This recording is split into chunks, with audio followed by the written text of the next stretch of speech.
Al marido de Laura Guzmán le gustaba que su recámara diera a la calle. Era un hombre de costumbres cuidadosas y horarios pertinentes que se dormía poco después de las 9 y se levantaba poco antes de las 6. Nada más era poner la cabeza sobre la almohada y trasladar su inconsciente a un sitio en el que permanecía mudo durante toda la noche. Porque si de algo se jactaba aquel hombre, era de no cansar su ocupada mollera con el desenfreno de los sueños. Jamás en su vida había soñado, y tenía la certidumbre de que jamás pasaría por su vida tan insana sorpresa. Despertaba un poco antes de las 6 y se volvía hacia el despertador suizo que todas las noches colocaba con precisión. ¿Te gané otra vez?, le decía orgulloso del mecanismo interior que su madre le había instalado en el cuerpo. Entonces se oía el silbato del tipo que entregaba el periódico, la escoba del hombre que barría la banqueta, la primera conversación de dos obreros rumbo a la fábrica de mayorazgo, el chisme de unas comadres que iban por las tortillas, los gritos con que la vecina de enfrente despedía a sus hijos rumbo a la escuela y el paso de los primeros automóviles. Todo eso despertaba a Laura Guzmán de su reciente agonía y sin remedio iba lastimando todos los sueños que le hacían falta antes de las 11 de la mañana. Al contrario de su marido, ella era una desvelada de oficio. Le gustaba darse quehaceres cuando la casa por fin estaba quieta, ir y venir del sótano a la cocina, de la cocina al costurero y de ahí a la despensa, en donde todas las noches escribía un diario minucioso de lo que le iba pasando por la vida. Había llevado una serie de cuadernos que guardaba junto a los libros de cocina al terminar el rito de cada jornada. Luego se le podía ocurrir cortarse las uñas, cepillarse el pelo, oír bajito un disco de cuplés que su marido tenía prohibido tocar entre las paredes de su casa, revisar que cada niño estuviera bien tapado y en su cama, sentarse a inspeccionar que no pasaran ratones de la cocina al comedor, salir al patio a bañarse con la luna, rumiar acurrucada en su sillón junto al gato. El caso era irse a la cama tarde, nunca antes de las 3 de la mañana, hurgar al máximo en el tiempo de soledad que le regalaría la noche. Por supuesto, a las 6 de la mañana era un guiñapo al que le faltaban casi 4 horas de sueño para convertirse en esposa. Pero a las 7 era imposible seguir durmiendo y entonces ella juraba por todas las Biblias que ya siempre se dormiría antes de las 9 y metía la cabeza bajo la almohada intentando reconstruirse mientras contaba hasta 60. Sin embargo, ni siquiera ese minuto era de paz. Afuera la guerra había empezado desde las 5 de la mañana y no existía Dios capaz de pararla. Muchas veces ella la había seguido desde su primer ruido. 1 o 2 horas después de acostarse, despertaba con el susto de algún sueño no escrito el día anterior, y no volvía a dormirse sino hasta pasado el mediodía. Echa un 3 bajo el sol de su refugio en la azotea. En la recámara jamás. La recámara parecía un mercado durante todo el día. Todo el que pasaba por la calle pasaba encima de su cama. Lo que fuera, coche, perro, niño, vendedor o borracho, se oía sobre la almohada como un pregón. Y eso solo lo sabía ella, porque solo ella había perdido tiempo intentando dormir en ese cuarto durante el día. En la suma de todos esos tiempos, aprendió el vocabulario alterno que no le habían enseñado ni en su casa ni en la escuela, que no usaban ni su marido, ni sus padres, ni sus amigas, ni cualquiera de las personas con las que vivía. Un vocabulario que ella aprendió a utilizar de modo tan correcto que le daba a las noches con sus cuadernos un tono audaz y redentor. En ese lenguaje, los tontos se llamaban pendejos y solo por eso eran más tontos, lo mismo que eran más malos los cabrones y más de todos los hijos de la chingada. No era solo de palabras aquel lenguaje, también estaba hecho de tonos. Ella vivía en un mundo en que los peores agravios se decían con suavidad y por lo mismo parecían menos dichos. En cambio, en la calle, cualquier cosa podía sonar procaz, hasta el nombre de aquel a quien no debía mencionarse en vano. Laura tenía sobre los tímpanos el agudo grito de un borracho en la madrugada que no podía olvidar. ¡Ay, Dios mío! La voz de aquel hombre se le metió entre sueño y sueño como la más ardiente pesadilla. Era una voz chillona, desesperada y furibunda.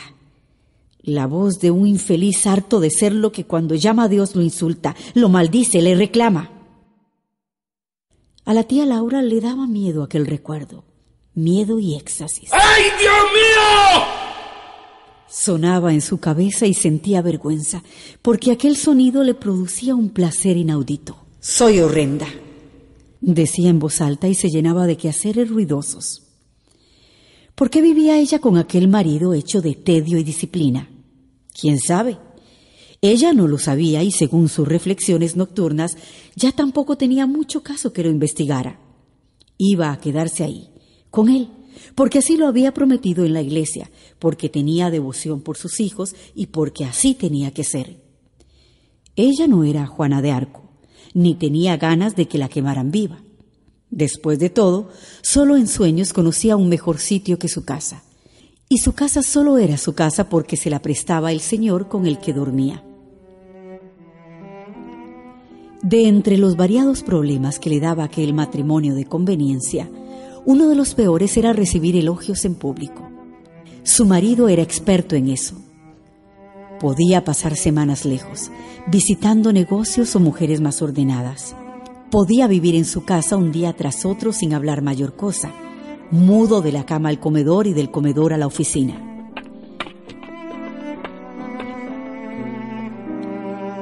Presidía meditabundo la comida mientras sus hijos se codeaban para pedirse la sal sin hacer ruido. Luego se iba a jugar cubilete al Círculo Español y de ahí volvía a poner el despertador y meterse a la cama entresacando de su mutismo un arrastrado «buenas noches».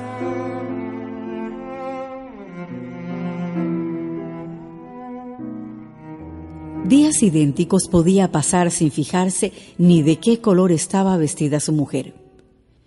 Pero no fuera a ver una cena de esas que los hombres acuerdan con señoras, porque entonces la miraba cuidadoso desde que ella con toda su lentitud cepillaba su pelo imaginando un buen peinado. La veía meterse en un fondo de encajes, recorrer el armario buscando vestido, meterse en las medias que él compraba como tributo por sus estancias en la capital, poner chapas en sus mejillas y pintarse los labios de rojo y las pestañas de azul. La miraba crecer con los tacones de raso oscuro y buscarse los hoyitos de los oídos para entrar en los aretes que él sacaba de la caja fuerte. Luego, terminada la faena del arreglo, ella lo oía. No pude elegir mejor. Eres perfecta. Le cubría los hombros con el abrigo y la tomaba del brazo hasta subir al coche. Durante el camino, iba diciéndole lo mucho que la quería, sus ganas de viajar con ella por Italia, los problemas enormes que daban las fortunas, lo agradable que le resultaba su compañía esa noche. Aquello era nada más el principio, y la tía ya estaba casi acostumbrada a sobrellevarlo con paciencia. Lo difícil venía luego. Ser liberal con los liberales y conservador con los conservadores, anticomunista frente a don Jaime Villar y pro-yanqui en casa de los Adami. Apacible en la casa de los Pérez Rivero y activa en la casa de los Uriarte. En cualquier caso, su marido declamaba sus virtudes en público y según las preferencias de la dueña del hogar, ella era excelente lectora y pianista sensible o gran repostera, madre sacrificada, esposa de suaves y aristocráticas costumbres. Su marido sabía siempre cuál de sus cualidades exaltar frente a quién. No era difícil. La ciudad estaba dominada por un aliento conservador y perezoso, y la gente que nacía en un bando casi nunca se enteraba de lo que pasaba en el otro. Hubiera sido imposible que en algunas casas se aceptara el invento de la educación laica. Lo mismo que se consideraría una locura la idea de hablar mal del general Calles en algunas otras. Una noche cenaron en casa de los Rodríguez para conocer a unas personas de la Mitra con las que el marido de la tía Laura tenía planeado hacer varios negocios. La pareja Rodríguez gozaba de un gran prestigio entre el señor arzobispo, el señor obispo, el prelado doméstico de su santidad y todos los demás inversionistas místicos reunidos ahí. Asistían a misa diaria en catedral con toda su familia. Tenían 13 hijos y estaban dispuestos a seguir teniendo todos los que Dios en su infinita misericordia quisiera enviar a la fervorosa matriz de la señora Rodríguez, quien además de ser una tenaz creyente, era una madre ejemplar que vivía con la sonrisa como una flor, en medio de pañales, desveladas y jaculatorias. A pesar del agobio de tanto nuevo cristiano, había preparado una cena opulenta para los cristianos mayores. Se esmeraba en besar debidamente los anillos encaramados en las manos de los representantes de la Santa Madre, y era de una suavidad que rayaba en la idiotez, o como pensó la tía, de una idiotez disfrazada de suavidad muy propia de su especie.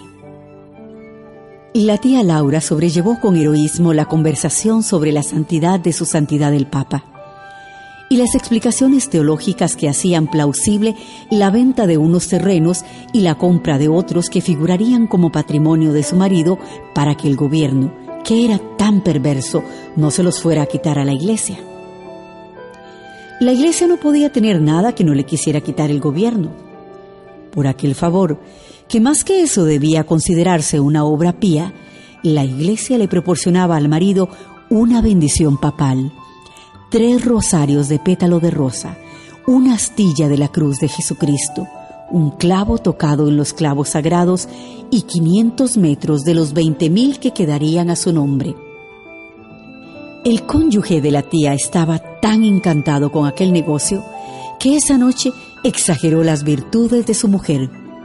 Con gran paciencia, ella escuchó el recuento de sus cualidades cristianas y en algunos momentos hasta le resultó agradable saber que su marido se daba cuenta de lo generosa que ella era en el trato con los demás, de la devoción infinita con que acudía a la misa obligatoria y del tiempo que dedicaba a las obras de caridad. Pero lo que en la sopa y la carne fue la descripción de alguien más o menos parecido a la tía Laura, al llegar al postre de fresas y crema era el dibujo de una mojigata insufrible. Según su marido, ella iba a misa 2 veces diarias. Rezaba un rosario a las 5 de la mañana y otro a las 6 de la tarde. Enseñaba catecismo, asistía a 100 niños pobres, visitaba un hospital y un manicomio, se había convertido en la luz de un asilo de ancianos y tenía una devoción de tal magnitud por el beato Sebastián de Aparicio que a veces el beato la visitaba en las noches, cuando todos los demás dormían. De esto último, el marido se daba cuenta, porque la cocina se iluminaba con el brillo celestial de una aureola y desde su recámara podía oír la voz del santo bendiciendo a su esposa. Para esas horas, los coñac se habían apoderado de las devotas gargantas de los obispos y todos estaban dispuestos a deslumbrarse con la discreta piedad de la tía Laura.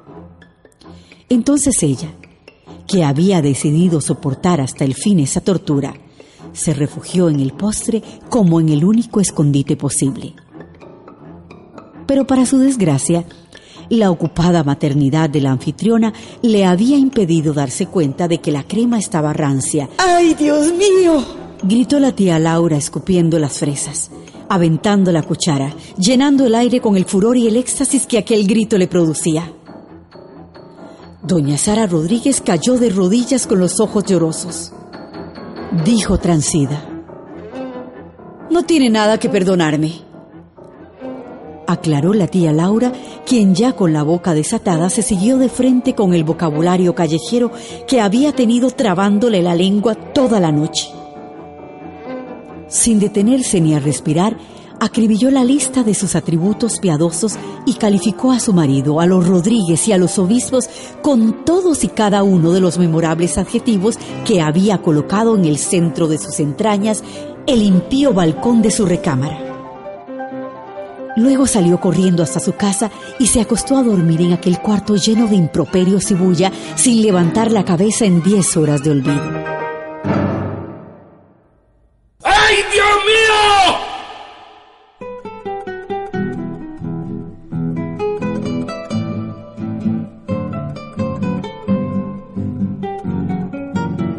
Radio Universidad presentó Mis lecturas por la radio.